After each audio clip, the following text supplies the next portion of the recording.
So yeah, tell me about VIM Group. What do you do? So for the last 30 years, we've been specializing in helping our clients to navigate brand journeys from the business side. So it's about the implementation and management and change of brand. So we're making brand change happen for our clients. So if you look into the ecosystem, we're not a branding agency, and a branding agency would do the creation and the strategizing of brands, but we really help our clients to navigate them through the journey of bringing brands to life, including all the technology, of course, that comes with that over time. And we've been doing this for a long time. Like I said, we're operating globally for global clients and large national or international clients, and operating out of Munich and Amsterdam, London, and a small foothold in New York. But business and clients are really from Japan to LA and anything in between. Yeah. And when you say bringing brands to life, because a lot of what you have on the website is about rebrand, how does that match? Yeah, well, thanks for asking. I mean, it's so the space is changing as we speak. A lot of people are starting to talk about brand transformation and digital brand transformation, but a lot of recognition still comes with rebranding, because rebranding is understood as where you change the appearance of a brand or the positioning with the desired associations that come with that in the minds of clients. And rebranding, of course, is something that is mostly seen as something big and hairy and audacious, whereas brand transformation in a digital world happens every day. So, for example, one of our clients is ING, the financial services, the bank. We work with them for the last 15 years, and it's an array of initiatives that we've been guiding them through in order to become digitally fit and transform the brand through all the touch points and the channels. And that's no longer mentioned to be a rebranding, but when they spun out the insurance brand like 7 or 8 years ago, then of course that company had to be rebranded from ING to become NN Group, which is now the name of this global insurance business. So it's also the semantics of the word is always the first conversation I'm having with our clients. Like, is this something, are you talking about small steps, evolutionary, or a series of small steps, or do you have a reason to make bigger steps and move the needle more? So understanding the rationale for what is the challenge or the opportunity is, of course, always the first thing to understand properly. Yeah. It makes sense now you say, because we always see, I think to most people, when you say rebrand, it's either a name change or some visual change, website change, logo change. But now that you've explained it a bit better, it's effectively, inevitably, life is, and especially digitally, it goes very quick. So in order to stay relevant and up to date effectively, you have to be changing with the time all the time. Yeah, absolutely. Yeah. I mean, 15 years ago, if you would have to plan for a rebranding, one of your biggest worries was how you would get the signage changed on all the buildings. Because the signage was 60-70% of the investment and substantial. And it was the most visible touch point 15 years ago. You and I can't even imagine it anymore.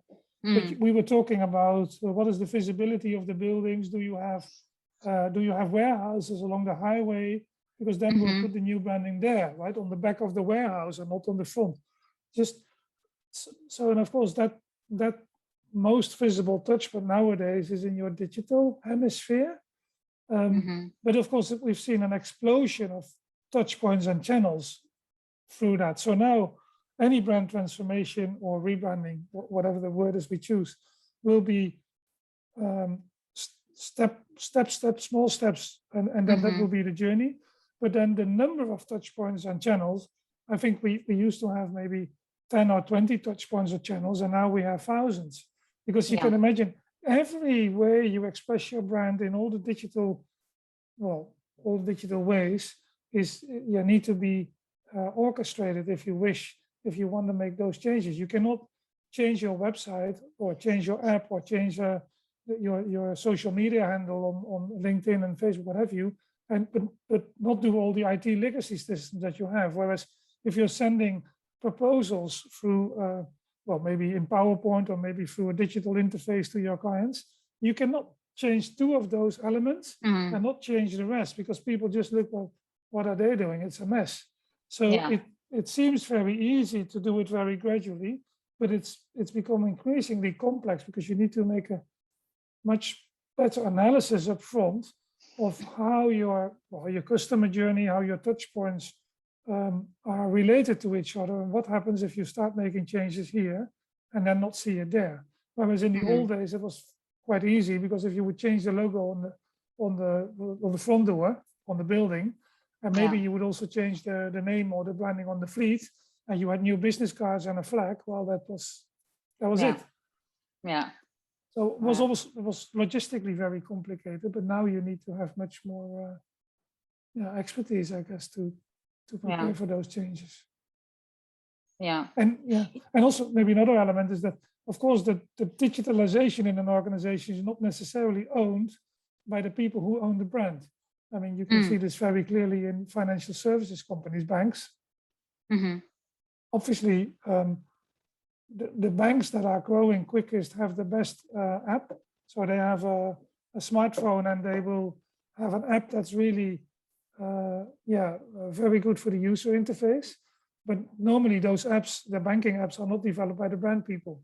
So they will have a lot of internal discussions, because of course the people who own the UX for the banking app, the payment app, well, they will just do whatever they see works. They will do A/B testing. If it works, we do it, which gets you into a whole lot of conversation with the brand people, because of course they do not necessarily have the same opinion, because what the banking app people are doing, and I'm sure we'll talk after about it today.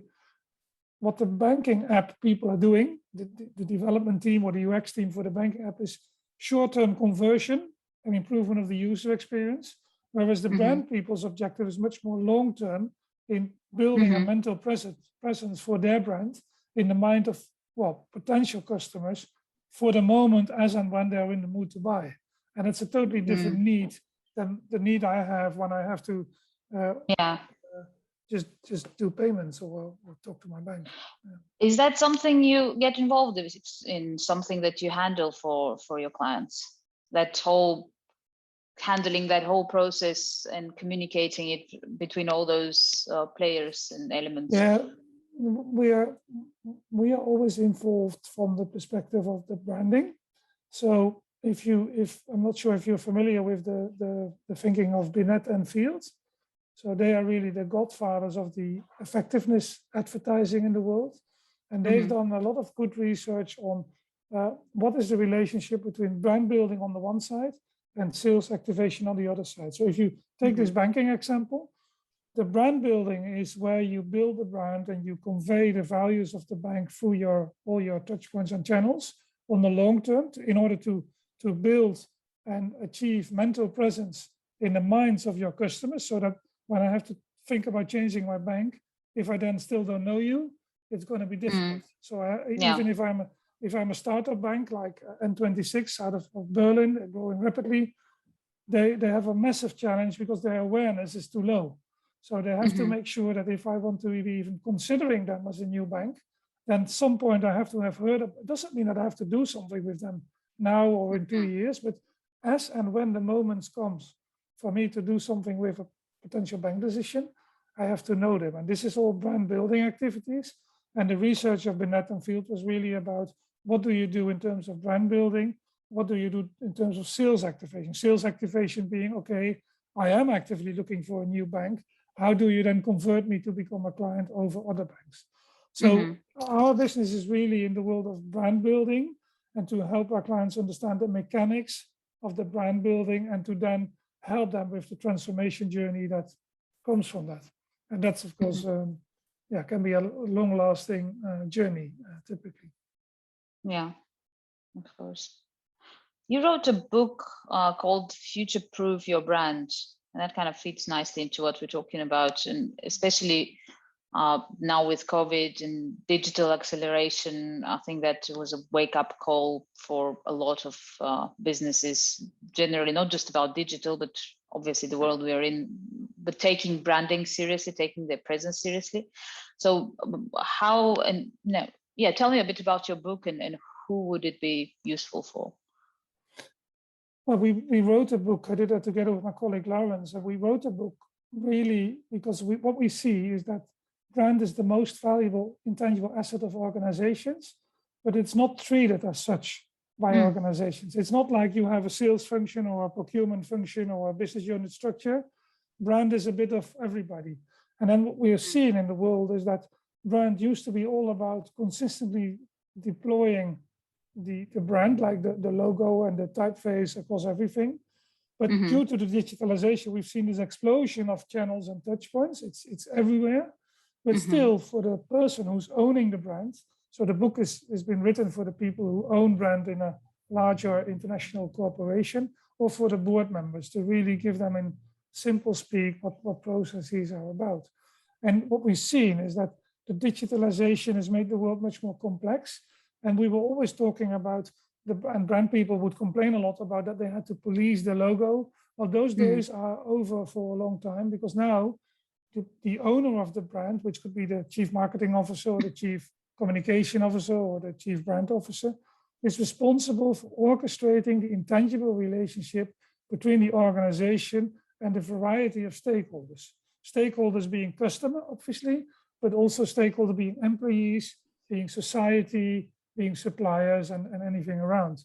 So you can see that from managing consistency, it has evolved to orchestrating coherency, which requires a totally different paradigm for how you organize branding. And that's what we, and why we wrote the book, to really set out and lay out how that works, but also to stay away from all the branding beautiful terms that the branding world has developed, because that's really the magic side of the branding, and the book is really about the logic side of branding. And if you want to talk about it in Simon Sinek slang, then most of the branding agencies in the world, whether it's digital agencies or corporate brand agencies or design firms, talk about the why and the what, which is crucial for your brand to know what you stand for, why you're here. That's all the things that we are less, that's not our forte. But in how you do that and how you build and how you bring that to life is really where I think that brand needs to become much stronger. And I see around the world in all the work I'm doing with the boards of our clients, that it is to speak the language about how the mechanism works. That is really what they understand. And when you start talking about the why or the what or the purpose, they go like, yeah, but that's difficult for them. So a lot of brand owners, so CMOs or CCOs, are going to their board with a lot of stuff on the content. And we see that it's much easier to go with to your board with the process, because if you can map out the process, then the board will mandate you and trust you to focus on what is exactly the why and the what, and not the other way around. So yeah, so it's bringing that clarification. Yeah. Understand. What do you find most challenging in your work? In the work for clients or my personal work? What angle do you want me to take? Let's go with clients. Let's start with that. The most challenging is that I was just alluding to the brand being the most valuable intangible asset, but still the people who commission brand work, if you wish, are the brand owners. So again, it's the CMO, the chief communication officer, or the head of brand. And a lot of those people have been brought up in a world where it was always about the why and the what. And so I was just explaining that in our world, and that's what we see that works best with the boards of our clients, it's about the process and the how do you go about that. I mean, one of our clients is ABB. We've been helping them. It's a large technological conglomerate, 140,000 people around the world. And we've been helping them from the outset for the last 5 years, together with other external creative and communication partners to really map out the journey of brand unification and brand transformation. And what you can see is that resonates really well with the board. So I think the biggest challenge is for us to advocate for brand as the most valuable intangible asset, to have a governance around that. Because if we were, all of us in the profession around the world, whether it's people on client side or agency, if we would talk more about what the process looks like, then we would get more mandate to do what we are best at and what we love doing. And I see a lot that's being dealt with the other way around. And well, you can imagine there's a lot of animosity with board members for marketing expenditure anyway, because it's still the old mantra that, well, you waste half of it and you don't know which half.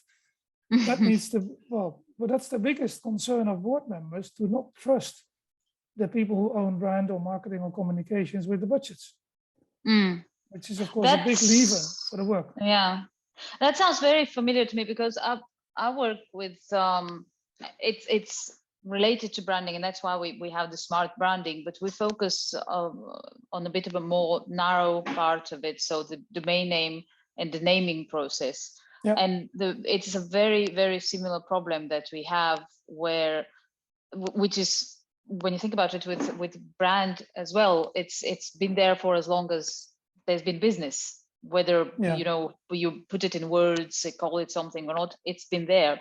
You get familiar to a name, to an image, and you trust them and you know them, and you know what you're looking for when the moment comes to make that choice to buy something.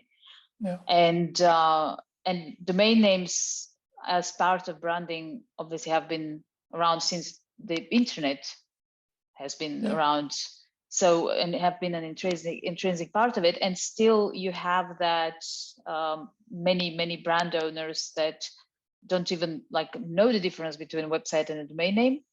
And then you're starting usually from very low on that process of explaining what it is.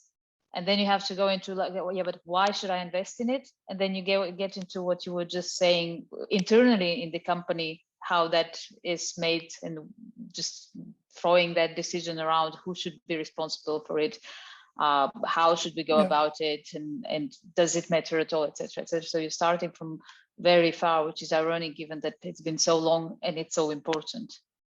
Yeah, but also if you talk about naming and URLs, well, there's a few things.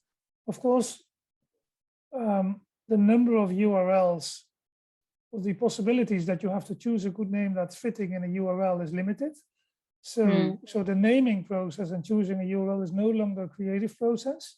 So some people still think you can come up with beautiful ideas, but that normally is not working. Then you have to identify, and we don't do that. We work with people like you and with other naming specialists as well around the world. It's a matter of, do you want a very descriptive name? Do you want a very holistic name? Why do you want that? Or do you want anything in between? And then there's a lot of things that are just impossible, technically impossible. So, and then the backside of that is, of course, that if you choose for something, then you have to discuss to what extent do you want protection of those URLs and names and rights around it, because to register and protect a brand around the world is not a cheap thing. And that's quite an investment in the brand. It's, in fact, also one of the questions we will always ask in immersing ourselves in the client work is like, which part of the intellectual property do you own, dear client? Is it the name? Is it the URL? Is it the trade name? Is there other assets? I mean, another of our clients, for example, is Deutsche Telekom. Of course, they invest heavily in magenta, which is the color that they own. You know, it's not purple, it's a magenta color. And that's part of their legal rights as well. And they want to own that color around the world to make sure they build their brand on that. So, but I'm sure you're familiar with those things. I haven't thought about, can you own a color basically, but I guess you can. Well, of course you can, but then legally it depends on in which classes you want to do that, right? That's and globally it gets more complex with You mentioned quite a few already big global clients, and I've looked at your blog. You have literally companies that have like a representation in tens of countries and thousands and tens of thousands of employees. When you are going through that process of changing the brand and rebranding, I don't want to confuse people with the wording, but generally that process, when you work with a company, do you involve, or how involved do employees get into that process? Well, it depends on the reason for rebranding. I mean, if, for example, if let's take an example. If you so at the moment there's a big shift. There's a few big shifts going on at the moment. Of course, there's the working from home. It's taking an unprecedented change. I remember back in 1997, we were helping Ernst & Young to change to EY. And the colors were red and gray, and they changed to yellow and gray. And in 1997, there was a shortage of personnel on the labor market globally. And the vision at the time, and yeah, I know it's 24 years ago, but the vision at the time was that they had to be a brand that was fit for the future of employees, to be attractive to employees. Because if you would be most attractive as a Big Four company to the employees, then you would also win the best clients. Now, that's been away due to crisis since, but what we're seeing now around the world, due to the increased, well, the pandemic has helped people realize that things are changing quicker. Then ESG was already coming before but it's now really coming through. And with ESG is the responsibility for what is the company also doing good for the society. And this is, of course, very closely connected to the hearts and the minds of the people. So if you are trying to make a future-proof brand strategy to also include what your own ecosystem is thinking, and branding is inside out, then of course that all the interviewing and collecting of ideas and opinions should happen on the inside of the company. So I think employees are more important than ever in bringing out the brand. Now, in an ideal world, you have the time to consult with all the employees, to go deep and bring, but that's not the real world. I mean, there's a lot of M&A. I mean, 25% of our work consists of rebranding companies because there's an M&A activity. So if companies get bought by another company, of course, the name has to change or the branding has to change. That is not, sometimes it's just not the time. If there's if a company goes through an IPO process, that's just like 3 months, 4 months, you need to get it all done. And then, well, the immersion and the engagement with the employees only starts after day one. I mean, so it depends a bit on the situation. Typically, it's become way more important than ever before.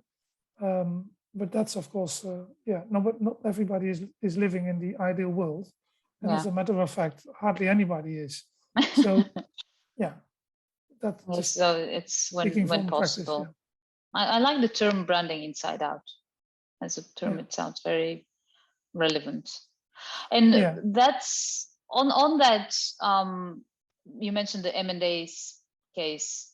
So in those cases, or in the cases where we're talking about a rebrand that's due to some other reason, where we've seen now with generally the image of certain industries or the use of certain words changing, etc. We've seen a lot of brands rebrand for that. So where they have to completely change. Even it's this week actually, they should be announced the rebrand of Facebook, because apparently they're going to change their name for a lot of obvious reasons.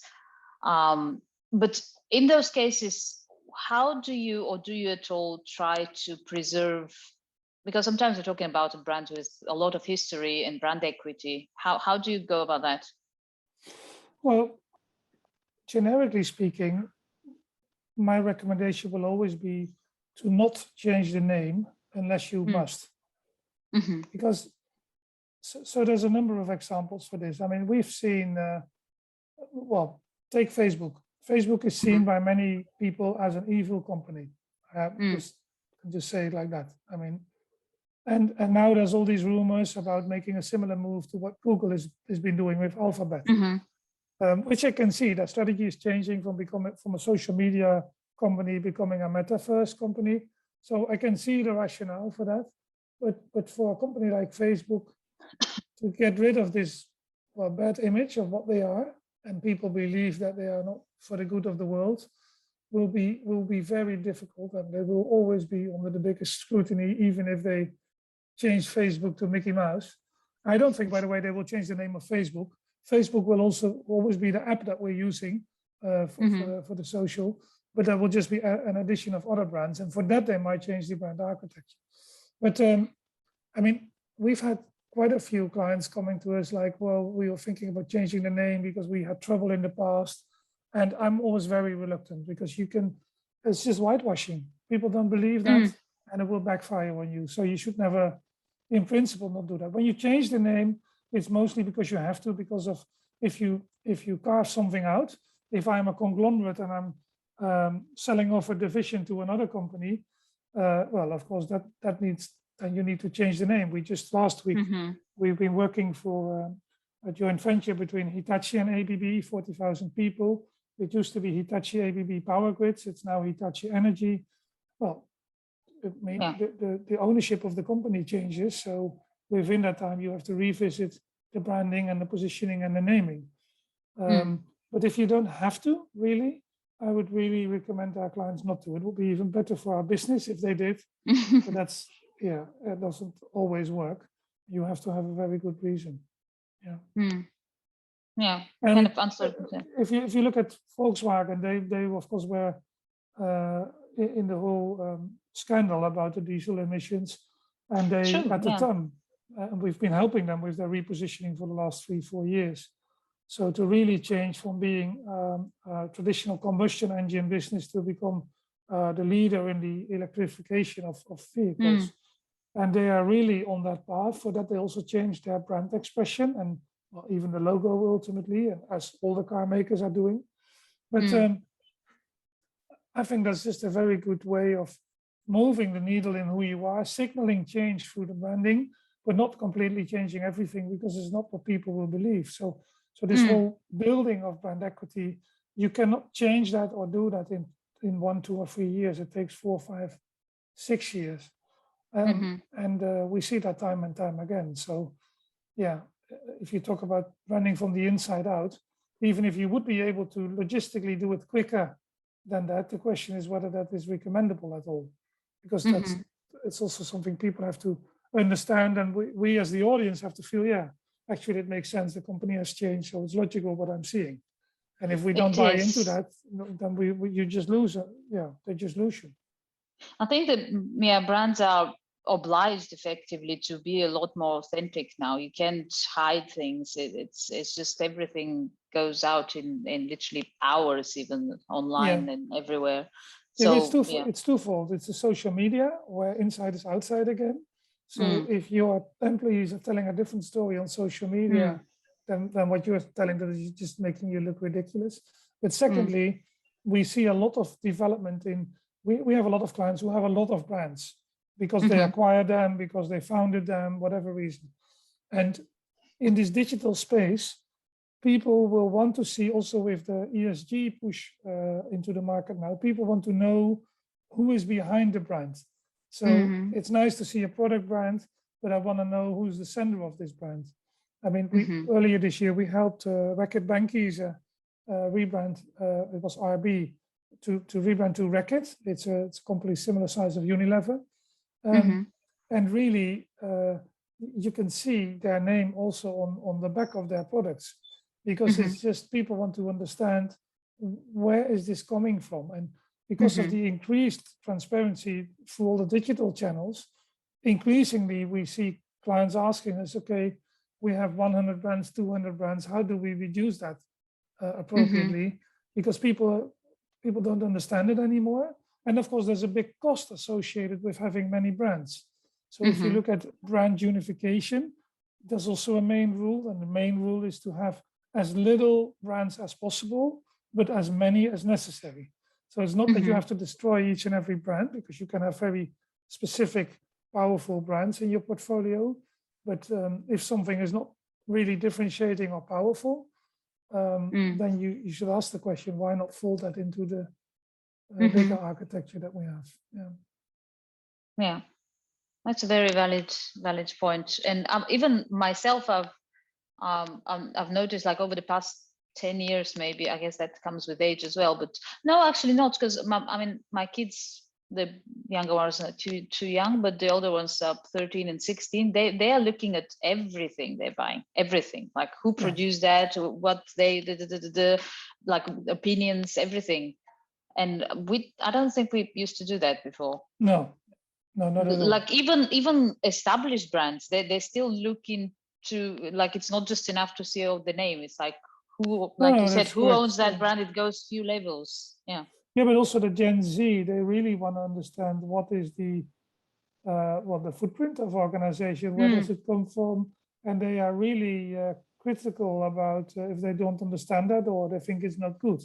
Now, obviously, there is a caveat around this thinking. I mean, I talk with what the implication of ESG is for companies and brands and the positioning every day, but we also have to be realistic that the average buyer of products has a different problem, and that is whether they can afford the product or not. So, right, so there is something as it has to be affordable.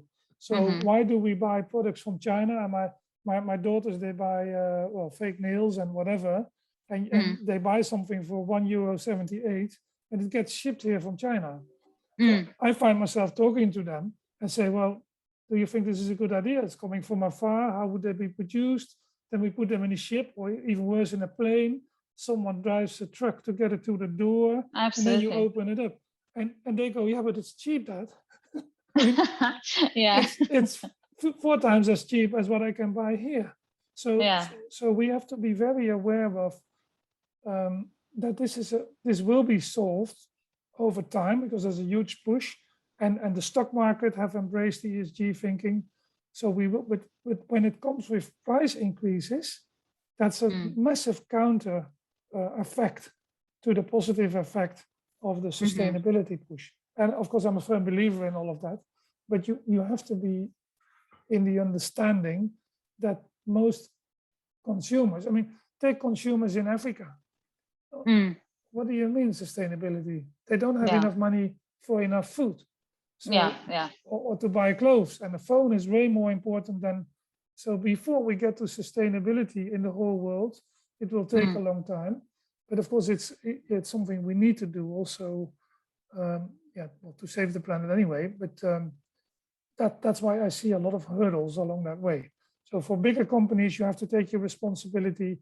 You have to establish and understand what it is that you're contributing to wider society, instead of how you comply to the rules, because that's the bare minimum to comply to the rules. And of course, it's a big opportunity if you can differentiate yourself for good positioning. But at the same time, you will see that the whole sustainability will become hygiene in 5 to 10 years from now for large corporations. It will just be, an obligation to do way more than the minimum. That's good. Yeah. Yes, that's definitely. You can see it if you look at Standard & Poor's and Moody's and Fitch. So they are the rating agencies for people who buy stock. So if I want to buy a stock, I go to them and they tell me whether I should buy or hold or sell a stock. They have really been buying a lot of ESG rating companies, because these agencies have always been very focused on the hard measure of the performance of shares and stock. And now they have incorporated the non-financial performance on sustainability into their rating systems. So you can see that when those people start doing that, then the world will make different choices. But still, the issue on the price pressure and whether it's affordable for the consumer in the street, I think will be very much in the way of a lot of these developments. That is a very valid point, because ultimately, whatever ideals do you have to put food on the table. So that's so if you are the reality of an it. affluent buyer who has excess of money to consider, is this a good thing to buy? But it's the same with biological food. It's a good idea, biological food, but if I have to pay twice the price, I know you go to the supermarket. Yeah, it's literally. I mean, up here in France, and I'm sure that's not very different globally. You go to the section with the bio food, and it's like 2, sometimes 3 times more expensive. So, that makes sense. Well, of course, you can eat less. Yeah, that's always a solution. That's good for the planet as well. Or less meat or less fish. Hey, that's off topic for today. Yeah. Okay. Yeah. I don't want to hold you up too long. Just two more questions. One is because we've mentioned a few brands already that you work with that are global, big companies. What sort of a business does one have to own to be able to work with you? In terms of you mean In terms the of type of size, I guess, and well, geographically. I mean, we work from literally from Japan to LA, mostly for larger national or international companies. But we do also work for some startups, but mostly then it's startups who have been funded by private equity. So it's not startups with 2 or 3 people.